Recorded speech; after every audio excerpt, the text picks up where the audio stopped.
Hello, comrade. First of all, Happy New Year. Wish you having a good 2025 ahead. Because the previous year, 2024, it's been quite boring for the China pen industry.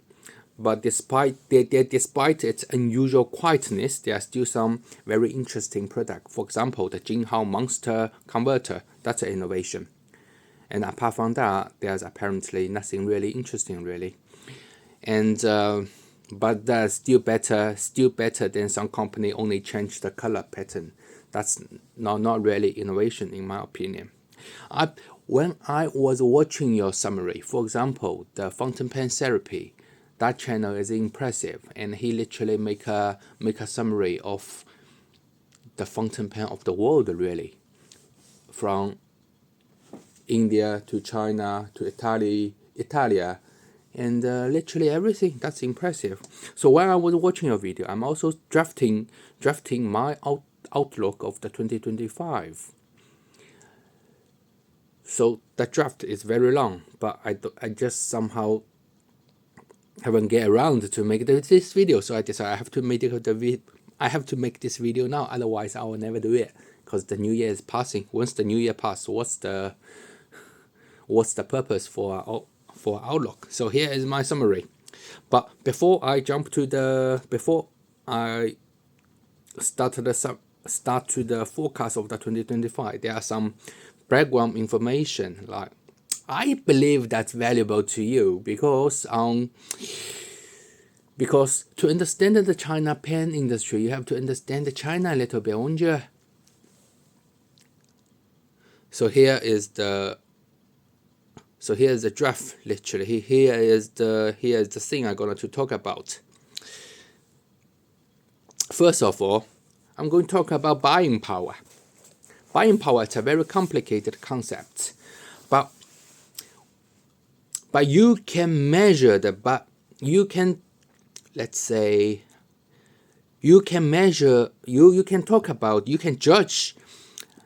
judge a nation's buying power by GDP per capita.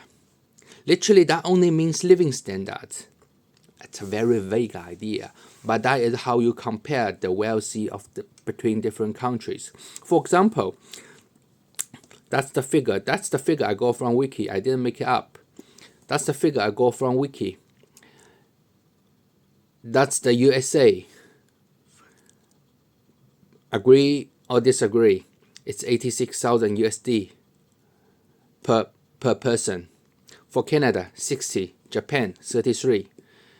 China, 13. Yes.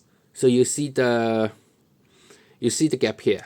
So my point is, overall speaking, China as a whole is still a developing country. That's why you will see there's a lot of reason why China pen so cheap at the moment. But one of the reason is China still a developing country. Developing country means cheap country. You can think it in that way.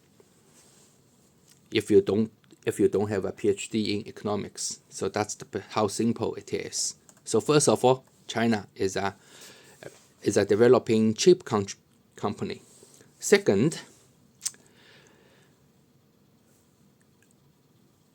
the pen price, including the imported pens from Japan, from Germany, even for those pens, they are sold in China at a relatively low price compared to if you live in USA or Canada or in the UK. Why? You may ask me why. Don't ask me why. I'm a Chinese. Ask your retailer, ask your government. For example, now here is all the price I gathered in China. You can also get this pen in your country. Go back to your home country's online shopping or retailer to check the price of those things. Then you will see the gap. For example, Mont Blanc 146, the basic black one, the raisin one. In China, it's equivalent to slightly above 500 US dollar. For the 149, slightly above the 660. I know it got to be way higher than your retail price or whatever the online price you can get from your online retailer got to be way higher than that. I have no answer for why you are charged so much. But that's how much, if I buy them in China, that's how much I will pay. Another example is the Sailor 1911, the 21K. In China, it's slightly above $100 US dollar. And the KOP Ebonite, hey, the KOP Ebonite, it's like $436. I have a comment from Reddit. It's saying like the Ebonite, the KOP Ebonite in the UK, it's like £1,500 British pounds. How much would that be? I don't know. Much. It will be triple the price of that. And also, now let's go to see the Dreamlight 694, the 18K, the gold nib version. It's equivalent to USD almost $70. And the most expensive one, Dreamlight 900, that was slightly above 400 USD. I don't know how much you will be charged on AliExpress or Etsy for this two pen, but that's the price they are sold in China.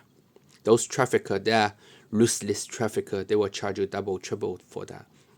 So my point is, things in China, pens in China, ain't that expensive. You know what I mean? First of all, it's a cheap country. Second, pen is not that expensive in China for all the reason. Maybe the Chinese government didn't apply any import tax on foreign pens. That could be another reason. Okay, third, and also that's the online price. Also the second reason is that's the online price I check. If you go to any China retail, that's another story. Okay, that's the online price. So the third thing I would like to point. Oh, I have to zoom in a bit. Is the current output and price matrix. The y-axis indicates price. I converted the Chinese price into US price. Don't tell me your AliExpress price. That's ridiculous. That's biased. That's the Chinese price converted to US dollar price. That's the amount of pen, amount of model you will see on this matrix. That's 0. That's a lot. The further up to the right, the more amount you've got. The less you're close to the Y, it only literally means one model. So you see, one model. That's the Mahjong C5 I just got today. The review will come in shortly. But I'm using this pen as an index finger in this video. So, what the purpose? So you will see the pens, the Chinese pens, really, its pricing from 400, the Dreamlight 900, $400 to up to very, very cheap. Very, very cheap. It's like some pens from Jinhao. Some Jinhao, have you got the Jinhao Shark pen? They are sold like $1 on Amazon. That's ridiculous. And the majority of the China pen with the Stunip, I believe it's down there. So you will see that's the mass market. That's where the profit is. Believe or not, Jinhao didn't make Dreamlight didn't make that that much money out of the high-end model. But this is Dreamlight. All this that's Dreamlight 900. Around the $200 bench, that's the that's the Dreamlight 632, the Ebonite one. That's the Hongdian Sterling Silver Dragon. And around there, that's all Dreamlight. You will see Dreamlight really expand its product range throughout the price range. But Hongdian, Mahjong, Hilo, Jinghao, etc., they are all compete in the lower end market. Very interesting, very interesting. So that's the basic status quo of China. First of all, it's a developing country. It's poor. Second, pen are not heavily taxed in China because Chinese believe pen. It's also pen shouldn't be expensive. Chinese don't really give a damn shit to pens really. Because when I grew up, I grabbed a pen for 5 RMB. That's the only pen I can get, and I believe that's also that's not. Because all the students having that pen, we don't give a damn shit. If it's broke, it's broke. They just get tossed away. Okay? Pen are not that expensive in China. It's unlike UK or whatever EU country. Or third, the price matrix, you will see the majority of the competition is down the low end. But that's not a very low end. You will see it later on my next page.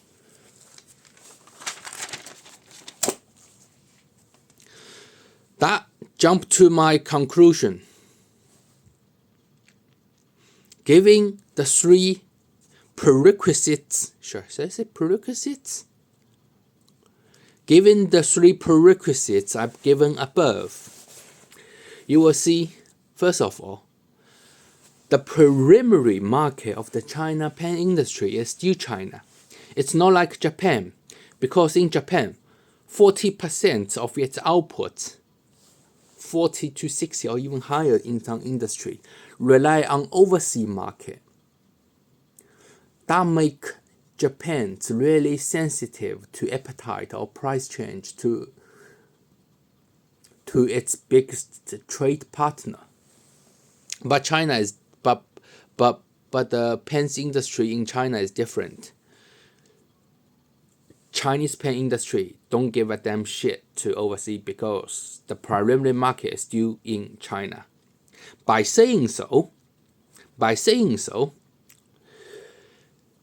this will affect, that will make an impact to how they design the pen.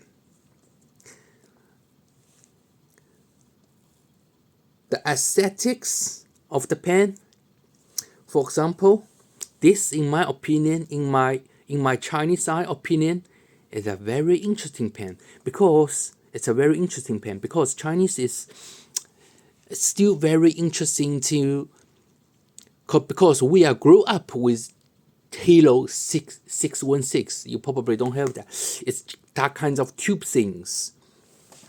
Is it that thing? Yeah. I grew up with that kinds of mechanism. Mechanism. Aromatic or something. Anyway, it's tube. But once you have that, or if you have something as a piston, that's interesting. I would definitely go buy one. That's aesthetics. Chinese like new mechanism. Also, Chinese like gold nibs. That's another topic. Anyway. Perception of pen. I have given above. Chinese don't really give a damn shit to pens really, because pens in China doesn't. That's a 10 RMB. That's a 10 RMB pen. If you talk about pens, people think of that. People won't think of anything exquisite, luxury like the Mont Blanc thing or something like that. That's the pen. If you talk about pen, that's people's conception of pens in China. If you're having a pen, expensive. That's considered luxury or whatsoever. Regular people won't even spend like 200 kwai on this mahjong thing, to be honest. Also, it bring along with the costing system. Do you still remember the second point I mentioned? Pen in China. Pen in China, given all the labor cost and material cost, etc., it can't be too expensive. Even with the ebonite Dreamlight 632, etc., it's still very cheap in my opinion. $200. That's why most people, they're familiar with Chinese pens. If they live in the North America or Europe, they believe Chinese pen got a super value because $200 you got ebonite, 18K character, and a number 8 nib. That kind of thing, if that is from Japan or Germany, that costs you starting from $700. I'm not joking. So conclusion number 2, pen is of low tech. Of course it's of low tech. Tell all the technology used or applied during the manufacturing of this kind of pen was literally World War II technologies. The polishing, the machining, even the mechanism behind it. That's a plumper. That's a pump mechanism that was origins in 1920s. That's literally one century old mechanism. So nothing really new in fountain pen industry. And there are some idiots comments like, oh, China pen copies from someone. Yes, it does. For example, Mahjong B25 is a straight copy from Parker P25 because they copied everything of it apart from the nib, of course. But if you talk about whose mechanism is the copy from, and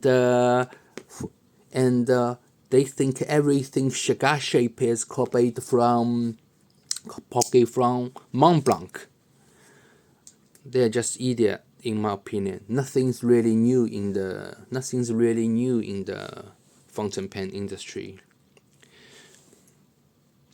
China got this supply chain advantage. For example, the entire polish, all those metal parts, all those labor intensive things can be done in China with very, very low cost, because I give you the reason number 1, China is relatively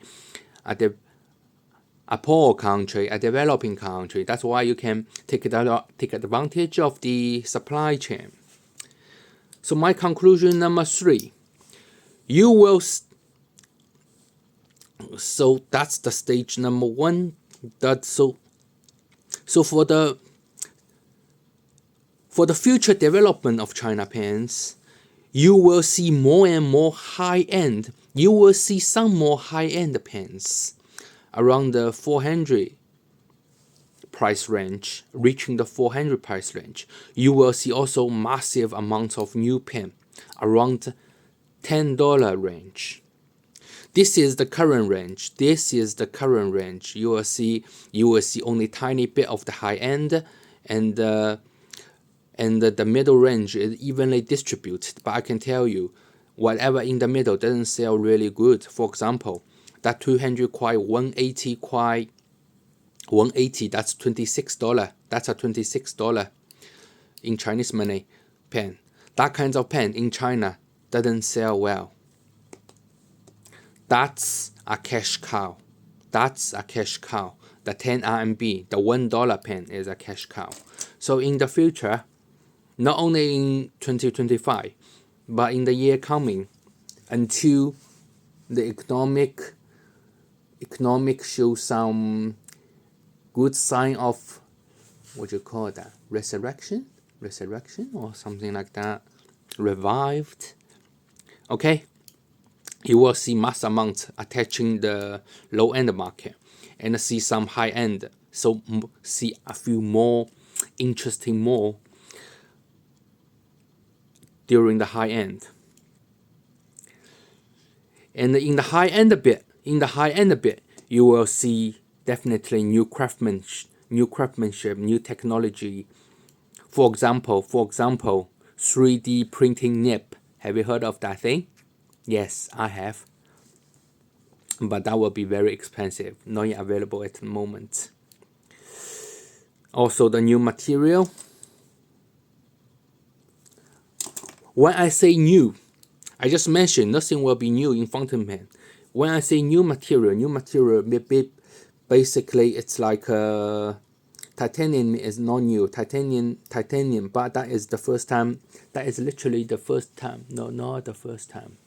But titanium, ebonite, we can all consider that as a new material used from in Chinese pen companies.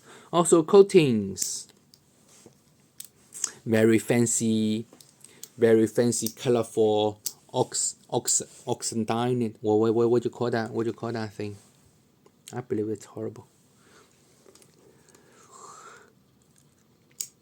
And also the last bit of the future development is Chinese pen will improve a lot into the nib grinding, especially to the gold nib. I was talking about when I was listed this line, I was talking about Dreamlight literally, because Dreamlight make fascinating